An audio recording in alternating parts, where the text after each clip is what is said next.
Hello കൂട്ടുകാരെ, അപ്പോൾ എല്ലാവർക്കും ആദ്യം തന്നെ 1000 വിഷു ആശംസകൾ. അപ്പോൾ ഇന്ന് വിഷു ആയിട്ട് ഞങ്ങളുടെ ഒരു റിലേറ്റീവിൻ്റെ കല്യാണം ഉണ്ടായിരുന്നു പത്തനാപുരത്ത്. അപ്പോൾ അതിന് പോകാനുള്ള തയ്യാറെടുപ്പിലാണിത്. അപ്പോൾ അതിരാവിലെ തന്നെ ദാണ്ട രണ്ടെണ്ണത്തിന് ഞാൻ കുത്തിപ്പൊക്കി എണീപ്പിച്ച് മേക്കപ്പൊക്കെ ഇട്ട് നിർത്തിയപ്പോൾ ഉണ്ട്. അത് കഴിഞ്ഞ് ഇതേ ഫോട്ടോ എടുക്കാനായിട്ട് വീഡിയോ ഓണാക്കി വെച്ചപ്പോൾ അവൻ്റെ സബ്സ്ക്രൈബ് ചെയ്യുക, ലൈക്ക് ചെയ്യുക, ഷെയർ ചെയ്യുക എന്നൊക്കെ പറയുകയാണ് ഇതിനകത്ത്. അപ്പോൾ അതിനാണെങ്കിൽ ഇതേണ്ട അവളെ വീട്ടിൽ ഇരുന്ന് കളിക്കണ ഒരു കുഞ്ഞ് ആനയുണ്ട്, അതിനെയും പൊക്കി എടുത്തുകൊണ്ട് ഇറങ്ങിയേക്കാണ്. എത്രയൊക്കെ അവിടെ എടുത്ത് വെക്കാൻ പറഞ്ഞിട്ടും അവളത് വെച്ചിട്ടില്ലായിരുന്നു. പിന്നെ ഞങ്ങൾ വെളിയിലിറങ്ങി നിന്ന് വീണ്ടും കുറേ ഫോട്ടോഷൂട്ടൊക്കെ ചെയ്തിട്ടുണ്ടായിരുന്നു. വാപ്പിയുമായിട്ടായിരുന്നു ഞങ്ങൾ പോകാനായിട്ട് റെഡി ആയത്. അപ്പം വാപ്പിയും വെയിറ്റ് ചെയ്ത് ദാണ്ട റോഡിൽ നിൽക്കണ നിപ്പാണിത്. അങ്ങനെ ഞങ്ങൾ കല്യാണ വീട്ടിലെത്തി. അപ്പോൾ വന്ന പാടെ തന്നെ ഞങ്ങൾ ഫുഡ് കഴിക്കാനായിട്ടിരുന്നു. അല്ലെങ്കിൽ പിന്നെ തിക്കിലും തിരക്കിലും വിട്ട് ഫുഡ് കഴിക്കാനുള്ള ഫ്ലോ അങ്ങ് പോകും. അതിനുവാണെങ്കിൽ അതിനുവിൻ്റെ കുഞ്ഞ് ആനയും കയ്യിൽ തന്നെ വെച്ചിട്ടുണ്ട്. അപ്പോൾ ഞങ്ങൾ കയറിയ സമയത്ത് അത്യാവശ്യം തിരക്കൊക്കെ ഉണ്ടായിരുന്നു. എന്നാൽ ഞങ്ങൾ കയറിയ സമയത്ത് സീറ്റ് കിട്ടിയിട്ടുണ്ടായിരുന്നു. അങ്ങനെ ഞങ്ങൾ സീറ്റിലേക്ക് ഇരുന്ന് ഫുഡ് കഴിക്കാനുള്ള തയ്യാറെടുപ്പിലാണ്. അതിനുവാണെങ്കിൽ അതിനുവിൻ്റെ കുഞ്ഞാനെ വെച്ചിട്ട് കഥയൊക്കെ പറയുന്നുണ്ട്. അപ്പോൾ ഞങ്ങൾ ഫുഡ് കഴിക്കാനായിട്ടൊക്കെ ഇരിക്കുകയാണ്. അങ്ങനെ പ്ലേറ്റ് വന്നു, അച്ചാർ വന്നു, സലാഡ് വന്നു, ബിരിയാണി വന്നു, ചിക്കൻ ഫ്രൈ വന്നു. അപ്പോൾ അതിനൂന് ഞാൻ സെപ്പറേറ്റ് ഫുഡ് കഴിക്കാൻ കൊടുക്കുകയാണ്. കൂടെ ഇച്ചുണ്ട്, ഇതെൻ്റെ ബ്രദറിൻ്റെ മോളാണ്. അപ്പോൾ അവർ രണ്ടുപേരും കൂടി ഇരുന്നാണ് കഴിക്കുന്നത്. അങ്ങനെ കല്യാണമൊക്കെ കഴിഞ്ഞ് ഞങ്ങൾ സ്റ്റേജിലേക്ക് വന്നപ്പോഴത്തേക്കും എല്ലാ തലയും വാലും ഇവിടെ ഇരിപ്പുണ്ടായിരുന്നു. അങ്ങനെ എല്ലാവരോടും കുറേ നേരം കാര്യമൊക്കെ പറഞ്ഞ് അവിടെ നിന്നു. അപ്പോൾ ഇതാണ് ലാഹിമോന്, എൻ്റെ കസിൻ്റെ മോനാണ്. അപ്പോൾ അവനെ കുറച്ച് നേരം കളിപ്പിച്ചിരുന്നു. അപ്പോൾ ഇവരൊക്കെ വീഡിയോയ്ക്ക് നന്നായിട്ട് പോസ് ചെയ്ത് തരുന്നുണ്ട്. പിന്നെ ഇവൾ പ്രത്യേകം പറഞ്ഞിട്ടുണ്ട് വീഡിയോയുടെ എല്ലാ മുക്കിലും മൂലയിലും അവളെ കാണിക്കണമെന്ന്. അതുകൊണ്ട് എല്ലാ മുക്കിലും മൂലയിലും ഞാൻ അവളെ ഇടുന്നുണ്ട്. അത് കഴിഞ്ഞ് അൺഎക്സ്പെക്റ്റഡ് ആയിട്ടുള്ള ഒരു ഫോട്ടോ എടുത്തു കൊടുക്കുമെന്ന് ചോദിച്ചു മാമ വിളിച്ചിട്ടുണ്ടായിരുന്നു. അങ്ങനെ മാമയുടെ കുറേ ഫോട്ടോ ഒക്കെ എടുത്തു കൊടുത്തു. അത് കഴിഞ്ഞ് ഒന്ന് തണുക്കാൻ വേണ്ടിയിട്ട് കുറച്ച് ഐസ്ക്രീം എടുത്തിട്ടുണ്ടായിരുന്നു. അങ്ങനെ ഞങ്ങളെല്ലാവരും കൂടെ ഐസ്ക്രീം ഇരുന്ന് കഴിക്കുകയാണ്.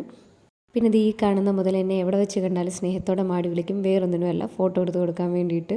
അങ്ങനെ ഫാമിലി ആയിട്ടുള്ള ഫോട്ടോഷൂട്ടൊക്കെ കഴിഞ്ഞിട്ട് കുറച്ച് നേരം റെസ്റ്റ് എടുക്കാമെന്നും പറഞ്ഞ് നിന്നപ്പോൾ ഉണ്ട് ദാണ്ട് ഇതുങ്ങളെല്ലാം കൂടെ ഓടടാ ഓട്ടം. അവർക്ക് സ്വർഗ്ഗം കിട്ടിയ മാതിരിയായിരുന്നു. അങ്ങോട്ടോടുന്നു, ഇങ്ങോട്ടോടുന്നു, അങ്ങോട്ടോടുന്നു, ഇങ്ങോട്ടോടുന്നു. പിന്നെ ഇതിൻ്റെ ഇടയ്ക്ക് 2-3 വട്ടം മറിഞ്ഞു വീണു, പിന്നെ ചാടി എണീക്കും. അങ്ങനെ ഇവരുടെ കളികളെല്ലാം ഞാനിങ്ങനെ ഫോണിനകത്ത് ഇങ്ങനെ പകർത്തിയെടുത്തുകൊണ്ടേയിരിക്കുകയാണ്. പിന്നെ അടുത്തതായിട്ട് രംഗപ്രവേശം ചെയ്തത് എൻ്റെ ഇളയ മാമ ആയിരുന്നു. പിന്നെ മാമായെ നിർത്തി കുറേ ഫോട്ടോ ഒക്കെ എടുത്തു, പിന്നെ കുറേ വീഡിയോ ഒക്കെ എടുത്തു. അപ്പോൾ ഈ 2 ആങ്ങളമാർക്കും കൂടെ ഒറ്റ പെങ്ങളാണ് എൻ്റെ ഉമ്മ. അങ്ങനെ പിന്നെ അവരുമായിട്ടൊക്കെ കളിയും ചിരിയൊക്കെ പറഞ്ഞ് കുറേ നേരം സ്പെൻഡ് ചെയ്തു. പിന്നെ ഞാൻ സ്വന്തമായിട്ട് കുറേ വീഡിയോ ഒക്കെ എടുത്തു.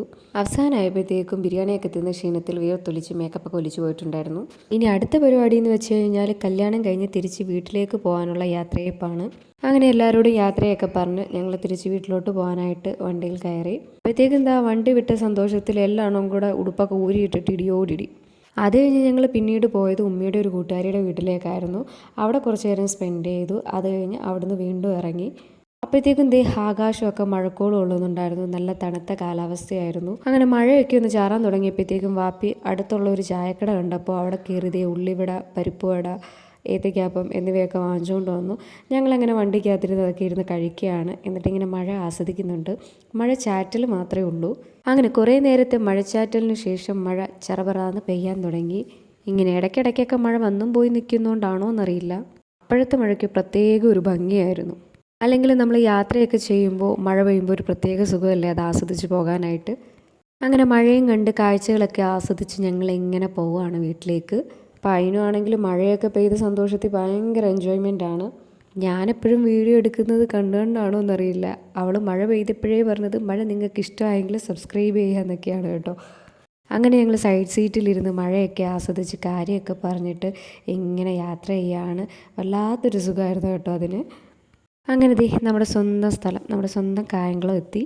അപ്പോൾ കുറേ സ്ഥലത്തൊക്കെ മഴ പെയ്യുന്നുണ്ടായിരുന്നു, കുറേ സ്ഥലത്തൊക്കെ തോർന്ന് കിടപ്പുണ്ടായിരുന്നു, കുറേ സ്ഥലത്തൊക്കെ ഇങ്ങനെ ചാറാനായിട്ട് നിൽപ്പുണ്ടായിരുന്നു. അങ്ങനെ മഴയൊക്കെ തോന്നപ്പോഴത്തേക്കും ഞങ്ങൾ ഒരു കപ്പലണ്ടിക്കടയിൽ കയറി കുറേ കപ്പലണ്ടിയൊക്കെ വാങ്ങിച്ചിട്ട് അതിൽ നിന്ന് വീണ്ടും യാത്ര ചെയ്യുകയാണ്. അപ്പോൾ എൻ്റെ കല്യാണം നടന്ന ഓഡിറ്റോറിയം, എൻ്റെ നിക്കാഹ് നടന്ന പള്ളി, ഇതൊക്കെ കഴിഞ്ഞാണ് പോകുന്നത്.